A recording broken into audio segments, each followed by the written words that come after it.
kusurooda barnaamijka caawiya caalamka qodobada wararkeenu waaweynna waxa ay kala yihiin qarax ismidaamina ayaa la beegsaday ciidamada Talyaani ah magaalada Muqdisho weerarkan ayaa imaanaya iyadoo ay ciidamada dawladda Soomaaliya howlgallo ka wadaan qaybo kamid ah gobolada dalka warbixin ayaan idinkaga haynaa dawladda Indonesia ayaa kaalmo caalami ah codsatay kadib markii boqolaal qof ay ku dhinteen dhulgariir iyo tsunami ruuxay qaybo kamid ah dalka Hindiya ma noqon kartaa dal aan beerihiisa kiimika loo isticmaalin waxaanu booqanaynaa gobol aanan beerihiisa kiimika loo adeegsan faqidada ciyaaraha iyo qaybta dambana waxaanu eegi doonaa ciyaarihii ugu dambeeyay ee horyaalka Ingiriiska iyo Ramla oo ah gabadh Soomaaliyeed oo feeriyahana baad BBC News Soomaali kala socon kartaa telefishinka raadiyaha online-ka iyo baraha bulshada halkani waa London caawa iyo caalamka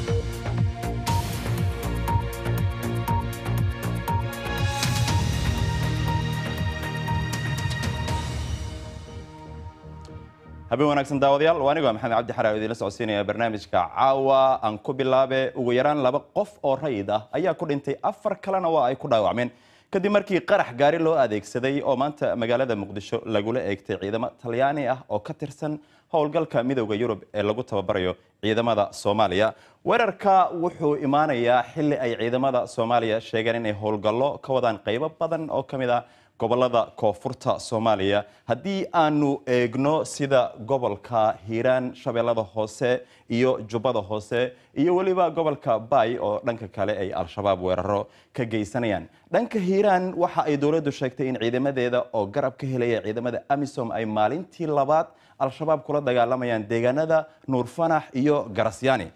dhanka Shabeellada Hoose haddii aanu eegno muuqaaladani waxa ay nooga imaanayaan dawladda Soomaaliya oo sheegtay in ay qabsatay deegaano ku dhow Marka oo ay al-shabaab in muddo ahba maamuleysay ma jirto haddaba cid warkani xaqiijin karto hasa yeeshee haddii aanu eegno dhanka Jubbada Hoose ciidamadu waxa ay tilmaameen inay qabsadeen dhowr tuulo oo ku dhow degmada Jamaame dhanka haddii aanu eegno ururka al-shabaab ayaa ayagana dhankoodu waxa lagu soo warramayaa in ay la wareegeen deegaan ku dhow Baydhabo oo lagu magacaabo Goof Gaduud haddaba haddii aan dib ugu laabano qaraxa magaalada Muqdisho ciidamada Talyaaniga ah ayaa iyaga dhankooda ka hadlay qaraxa ismidaaminta ah ee ciidankooda lala beegsaday waxaanay bartooda Twitter-ka soo dhigeen oo ay yiraahdeen waxa dhacay gaari qayb ka ah kolonyo Talyaani ah oo ka tirsan howlgalka midowga Yurub ee Soomaaliya ayaa qarax lala beegsaday cid kuma aysan dhaawacmin askarteenuna waxay yiraahdeen waxay dib ugu laabteen saldhiga Axmed Xaaji Xasan ayaa inoo haya wararkii ugu dambeeyay ee qaraxaasi qaraxa oo dhacay xilliga salaada duhur waxa la eegtay ciidamo ka tirsan kuwa Talyaaniga kolonyo ay la socdeen oo sii galay wasaaradda gaashaandhigga sida dad goobjoogayaal ay BBC-da u sheegeen qaraxa waxa la eegtay gaariga ugu dambeeyay kolonyadaasi waxaana la sheegayaa in gaariga uu watay nin naftiisa midaamiyay al-shabaab ayaa sheegatay waxayna ku tilmaameen in weerar isqarxin ah uu ahaa dhanka dawladda Talyaaniga war ka soo baxay waxa ay sheegeen inaysan qofna uga dhaawacmin askartana gudihii wasaaradda gaashaandhigga ay galeen oo dhibaato ay halkaas ka soo gaarin balse waxay xaqiijiyeen in weerar lala eegtay ciidamadooda ku sugan Soomaaliya ciidamadan Talyaaniga ee ku sugan Muqdisho waxay qayb ka yihiin ciidamada caalamiga ah ee caawinaya gacantana ka siinaya ciidamada militariga Soomaaliya dagaalka ka dhanka ah ururka al-shabaab sidoo kale dhanka tababaradana ka caawiya weerarkan wuxuu ku soo aadaya xilli howlgal ballaaran ee ciidamada dawladda Soomaaliya oo garab ka helaya kuwa AMISOM ee ka wadaan Hiiraan iyo Shabeellada Hoose iyo Jubbada Hoose Hiiraan ciidamada waxay isku dayayaan sida ay sheegeen inay furaan wadada isku xirta beledweyne iyo Buulo Burde oo muddo al-shabaab halkaas ay ka godoominayeen labadaas magaalo dhanka Jubbada Hoose ciidamada waxay sheegeen inay qabsadeen deegaano badan oo ku dhow Jamaame walina ay ku sii socdaan howlgalka uu socdo dagaalana wali ay socdaan Shabeellaha Hoose oo kale ciidamada waxay sheegeen inay fureen wadada isku xirta Muqdisho iyo Marka sidoo kalena ay wadaan howlgalo magaalada Marka iyo hareeraheeda oo al-shabaab ka dhan ah balse al-shabaab ayaa waxay sheeganayaan gobolka Bay dhankiisa in tuulada Goof Gaduud oo Baydhabo 30 kilomitir u jirta ay qabsadeen oo la wareegeen maamulka tuuladaasi oo hadlay ayagu waxay sheegayaan in deegaanka hadda xaaladiisa ay xasilantay gacanta dawladana dib ugu soo noqday xaaji oo magaalada Muqdisho nooga soo waramay waagaag haddii aanu eegno Indonesia ayaa dalbatay kaalmo caalami ah si wax looga qabto qasaarihii dhulgariirka iyo tsunamiga ee wadanka ku dhuftay 3 maalin ka hor ugu yaraan 832 qof ayaa la xaqiijiyay inay ku dhinteen balse tiradaasi waa ay kordhi kartaa marka la eego meelaha fog dhulgariirka ayaa ka dhacay halkan oo ah 80 kilomitir u jirta magaalada Palu ee jasiiradda Sulawesi. muuqaaladan ayaa muujinaya markii mawjado ilaa 6 mitir kor u kacsan ay ku dhufteen Palu iyagoo xaaqay wax kasta. weli tobaneeyo ruux ayaa loo malaynayaa inay iyagoo nool ku hoos jiraan burburkan. shaqaalaha badbaadada ayaa u baahan mashiino waaweyn si ay burburka u baaraan. xabaalo wadareedyo ayay qodayaan shaqaaluhu si loogu aaso meydka. Indonesia waxa ay ku taallaa halka ugu xun adduunka ee uu dhul ruxanku ka dhaco. tsunamiga iyo dhulgariirkuna ma ahan wax ku cusub. dadka iyo dowladda qalab badda lagu dhex rakabay ayaa bixin jiray degniino. Osmaan Cabdi Xasan ayaa faahfaahinaya. ilaa iyo 50 ruux ayaa weli la aaminsan yahay inay ku hoos jiraan burburka Rowa Hotel ee magaalada Palu. shaqaalaha badbaadada waxay isku dayayaan inay helaan cid badbaaday. ma haystaan qalabka waaweyn ee guryaha lagu dhiso, balse waxay adeegsanayaan wax walba ay heli karaan. burburka hoostiisa waxaa laga maqlayay qaylo dhaanta dadka kaalmada u baahan, balse dhaqso looguma gurman. dhulgariirkii xoogganaa ee jimcihii dhacay wuxuu burburiyey xarunta dukaamadan iyo buundada waddada. tsunamiga wuxuu kiciyey mawjado in ka badan 10 mitir kor u kacsan sida lagu duubay moobaylada. si dadka ay meel sare u koraan dhaqso looguma digin. madaxweyne Joko Widodo wuxuu ballan qaaday in la dedejiyo howlgalka gargaarka. boqolaal ciidamada ayaa caawinaya kuwa ugu nugul, balse kuwii laga tagay ayaa culays ku jira. gargaarka tirada yar wuxuu keenay in dadka qaarkii ay gacmahooda ku doontaan. waxaannu cunno ayaannu u baahannahay, fursad kale ma haysanno. dhib ayaan ku jirnaa, baahi aasaasi ah ayaannu qabnaa, biyo cunto ma haysanno, aad ayaan u baahannahay. qaraabada quusta taagan ayaa isku dayaya inay helaan halka ay ku dambeeyeen dadkooda. haweenaydan wiilkeeda iyo gabadheeda ayay la'dahay. maskax ma hayo, ma garanayo halkay carruurtayda jiraan. waan waalan rabaa, iyaga ayaan ka walwalsanahay, wax war ahna kama hayo. maydadka waxaa la safay xarun caafimaad. dhakhaatiirtu waxay sheegayaan waddankan oo ay muslimiintu ku badan yihiin in aaswadareed la samaynayo si aysan cudurro u faafin. ur ayay bilaabeen. waxa aanu rabnay inaannu la sugno dadkooda, laakiinse intan in ka badan ma sugi karno. dhakhaatiirtu waxa ay xanaanaynayaan gabadhan 5 jirka ah. iyadoo keligeed ah oo lug ka jaban ayaa la helay. magaceedu way sheegi kartaa, balse qoyskeeda lama hayo, mana xusuusan karto halkii ay ku nooleed. bal markana haddii aan ogna qodobo kale oo ku jira wararka caawa. Mareykanka, Canada iyo Mexico ayaa ugu dambeyntii gaaray heshiis cusub oo bedelaya heshiiska ganacsiga xorta ee waqooyiga Amerika loo yaqaan NAFTA. saddexda dal ayaa rajeynaya in heshiisku uu ka dhalan doono suuqyo xor ah oo dheeraad ah, ganacsi cadaalad iyo koboc dhaqaale. ilaalada xoogga dalka Iran ayaa sheegay inay dhowr gantaal ku rideen bariga Suuriya iyagoo jawaab celinaya weerarkii dhimashada dhaliyay ee lagu qaaday munaasabad militariga bishii hore. ugu yaraan 25 qof ay ku jiraan xubno ka tirsan militariga dalka ayaa ku dhimatay weerarka bishii September ee ka dhacay Ahvaz. cilmi-baarayaal ku sugan Kuuriyada Koonfureed ayaa rajeynaya inay warbixin cad ka soo saaraan mawduuca muranka dhaliyay ee ku saabsan in heerkulka adduunka kor u kacayo ilaa 1.5 heerkulka Celsius. waxaa la sheegayaa in heerkulkan uu sababi doonaan in deegaanada hoose laga yaabo inay deegaan oo badda ku hoos galaan. ku dhawaad nus qarni ilaa markii la soo saaray farsamada casriga ee beeraha India, waxaa muuqatay astaamo ah in ay kordhayaan beeraha aan kiimikada loo adeegsan. Cabdixaafid Caawil Ismaaciil ayaa eegaya. sanado badan iminka beeraha laguma isticmaalin kiimiko. dalagga bariiska halkan laga goyn doonaa qaab dabiici ah ayuu u baxay, iyo dhammaanba dalagyada beeraha gobolka Sikkim. ma ay fududayn in beeralayda oo dhan laga dhaadhiciyo. Karmabuti waxa uu sheegay in markii ay dowladda Sikkim ay go'aamisay in dalagga beeraha oo dhan loo beero dabiici in uu ka mid ahaa dadkii ka soo horjeestay. 2-3 साल हम लोग को sanadkii ilaa labadii sannadood ee u horreeyey ee aan joojinay isticmaalka kiimikada dalaggii wuu yaraaday warwar ayaana galay xitaa dowladda waan u sheegnay in aanay tani soconayn laakiin dhowr sannadood dabadeed dalaggii wuu soo kordhay wuxuuna ku soo noqday sidiisii qofkii lagu ogaaday inuu isticmaalo kiimiko waa la ganaaxayey amaba xabsi ayaa loo dirayey xogayaha wasaaradda beeraha ee sikiim ayaa sharxaya sababta ay dowladdu u gaadhay go'aankan in aan la isticmaalin kiimiko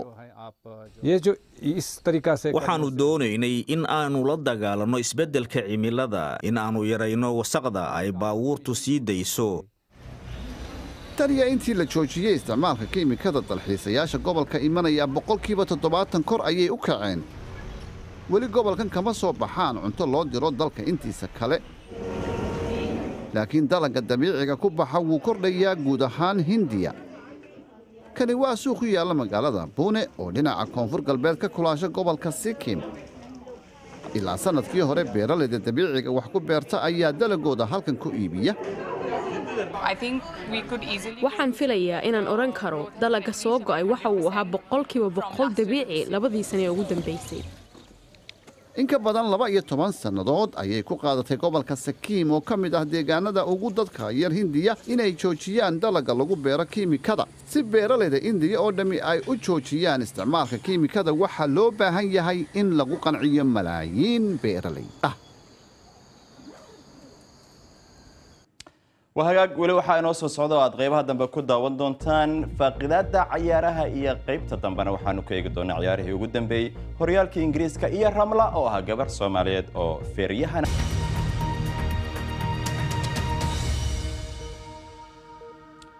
ولو حد داون يسن عاوة أي عالم كوانيجوا محمد عبد الحراري بلاد حسوسية قضبة عاوة ركنا جواوين قرح اسمي ذامنة عيار البيكس ذي عدمات تليانية مقالة مقدشو dowladda Indonesia ayaa kaalmo caalami ah codsatay kadib markii boqolaal qof ay ku dhinteen dhul gariir iyo tsunami ruuxay qayb ka mid ah dalka haddii aan eegno dhanka feerkana gabar Soomaaliyeed ayaa ku howlan sidii ay u noqon lahayd feeryahankii ugu horeeyay ee matala Soomaaliya Ramal Ali waxa ay soo martay ama soo wajahay caqabado fara badan laakiin caqabadeeda ugu weyn ayaa ahayd sidii ay qoyskeeda uga dhaadhicin lahayd inay u ogolaadaan inay noqoto feeryahan waalidiintaydu maanan u sheegin waan ogaa inaysan fahmaynin waxay igu dhihi lahaayeen waa ciyaarta ragga iyo gabar muslin ah ma samayso wax sidan ah waan ogaa inay isku dayi lahaayeen inay iga joojiyaan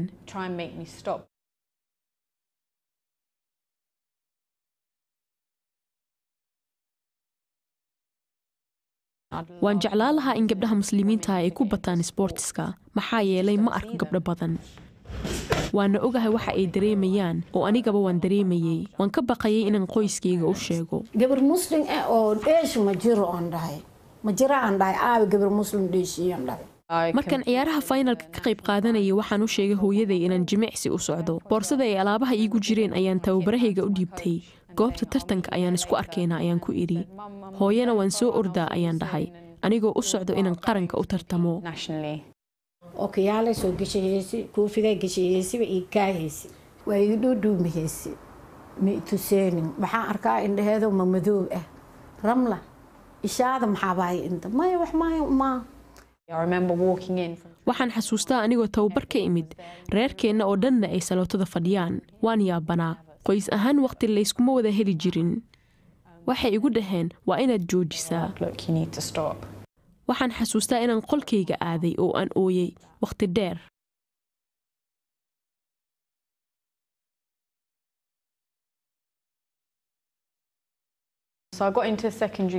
markaan dugsiga sare bilaabay waan cayilnaa cuntada Soomaaliyeedna way macdahay ardayda iskuulka ayaa bilaabay inay cayilkayga dartiis ii caayaan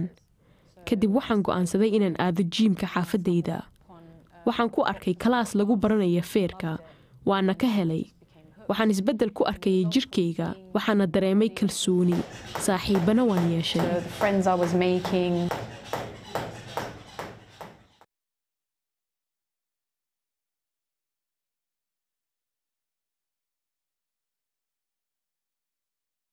I get a call from one of the sisters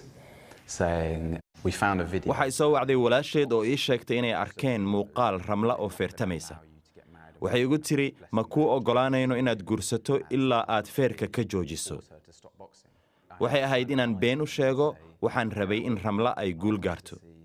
Ramla achieve her goals and something she's worked for all her life.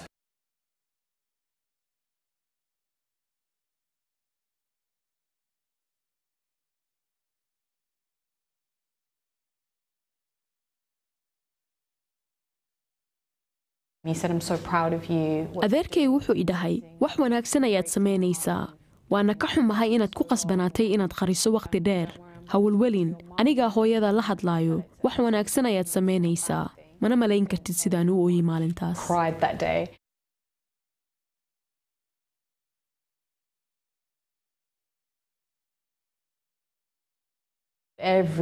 hadda maalin kasta waxaan helaa fariimo igaga yimaado dad ii sheegaya inaan waddankayga wax wanaagsan u samaynayo oo aan magaciisa kor u qaadayo maadaama Soomaaliya kaliya lagu yaqaano dagaallo iyo abaaro soo daba dheeraa mahadsanid ayay igu dhahaan hooyaday sababaha ay u doonaysay inaan joojiyo waqti dheer waxay ka baqaysay bulshada sida ay u aragto laakiin hadda way og tahay in bulshadu ay garab taagan tahay wayna ku faraxsan tahay wixii iida jecel ana ma jeclahay haddii hataanka celiimka yareeso laakiin wixii oo iida jeceshay waa jeclahay ana maxaan samayn karaa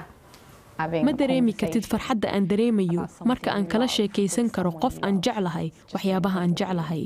Getting to the Olympics is very realistic, not just because inay ciyaaraha Olombikada ka qayb qaadato way fududahay taasoo ma dhahayo inaan ninkeeda ahay laakiin tababarayaal sarsare ayaa arkay iyadoo feertamaysa waxaana aaminsan yihiin inay ka qayb gali karto waxaan ka baryaa Olombikada inay ku guuleysato faraxan dareemaa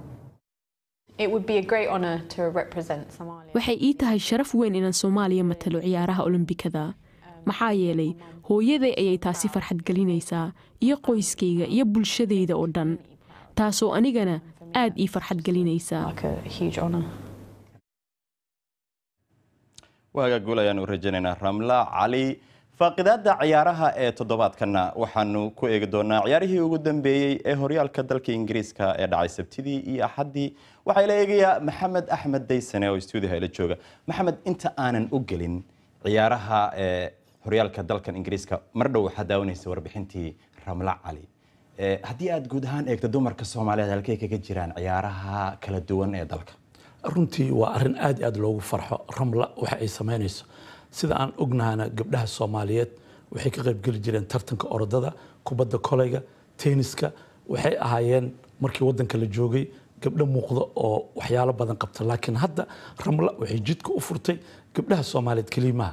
dhalinyarada Soomaaliyeed ee qurbaha ku dhashay ama ku koray ayay waxay u muujinaysaa in Soomaalinimada ayagoo qabo inay ayadoo gabar oo feeryahan inay haddana dhahdo wadankayga ayaan rabaa inaan Olympic uga qayb gal ayadoo xaq u leh inay wadanka Britain uga qayb gasho Olympic taasaaba sharaf weyn ah oo Ramla aan ku amaanin karno run ahaantii Soomaalinimada ay ogolaatay in wadankeeda ay uga qayb gasho feerkan lagu aqoon gabdhaha isla markaana dhahayso Soomaaliyan rabaa inuu uga qayb gal aad iyo aad ayaan ugu amaanaynaa waa gartay sidii warbixinta ku arkaysay Ramlo caqabadaha ugu waaweyn ee ka hor yimid wuxuu ahaa waalidkeed oo ka hor istaagay in ay sii wado mihnadeeda maxaa talo u soo jeedin lahayd waalidiinta ka hor istaagay taas runtii way jirtay Soomaaliya gabdhaha basketka waa loo diidi jiray laakiin haddana qofka hobbigiisa ama waxa uu jecel yahay si looga hor istaago aad ay u adag tahay Ramlana wadan horumar ay joogtaa marka haddana waxa u malaysaa waalidkood inay arkeen gabadhii inay ku socoto dariiq fiican ay meel fiican ku socoto waxaan u rajaynaynaa inay Soomaaliya magac weyn u keento ay guuleysato ciyaaraha aad iyo aad haddii aan u gudubno horyaalka dalkan Ingiriiska si kooban haddii aad noogu soo dulmarto ciyaarihii dhacay Sabtidii iyo Axadii iyo sida natiijooyinka loo kala helay ciyaar aad u xiiso badan ayaa dhacay taasoo ahayd West Ham inay 3-1 uga adkaatay Man United taasoo Mourinho dhibaatada ku sii kordhisay Arsenal waxay 2-0 uga adkaatay Watford taasoo Arsenal ka dhigan 5 mar oo isku xigta inay badiso Everton saddex ayay waxay uga adkaatay Fulham ayadan Newcastle gurigooda ayaa Leicester 2-0 uga adkaatay hogaanka waxaa sii adkaystay City oo 2 gool uga adkaatay Brighton taasoo gool kala duwanaanshaha goolasha ku heshay taasoo ay la simantahay Liverpool kadib markii Liverpool iyo Chelsea 1-1 ay isla dhaafeen maxamed waa la socotaayo Manchester United waa TFL kan laga saaray West Ham way ka adkaatay maalin dhaweeto halkee kooxdana ku socotaa mustaqbalka Mourinho waa sidee sida aan ognahay Man United xaalad adag ayay ku jirtaa waana la soconaa Pogba ciyaartii ay la galeen Wolves barbardhaca hal iyo halka ay Old Trafford ku dhamaatay inuu dhahay saanna ma anfacayso waxaan rabnaa inaan gurigeyna markaan ku dheelayna weerar xoog leh aan qaadnaa marka Mourinho arintaas ayuu ka xumaaday Mourinho nin weerar qaada ma waa nin difaac ku dheelo ciyaartoy aad u fiican oo haysta ciyaartoy badanna way haystaan ciyaartii ugu dambeysay Sanchez حتى dadka meesha fadhiyo laguma darin oo waa laga soo tagay Marshall saasoo kale nin habiye ma ciyaartoy badan oo weerar oo haysta kuweydiye ma laga yaabaa inuu in shaqada laga eriyo Mourinho sida xaqiiqada u badan ma u maleynay inuu Man United si joogayo hatta Brito wuxuu la ciyaari doonaa Valencia hadduu ka adkaado Newcastle oo imaad doonto hadduu ka adkaado nidiis way soo kacaysaa laakiin waxa la isku haystaa Man United waa koox weerar ku dhisan ay ahaajirtay xilliga Alex Ferguson haddii aan eegno kooxdan Manchester United markay noqoto Mourinho iyo Pogba yaa muhiimsan runtii waxa la dhigi karaa waxa hadda muhiim Pogba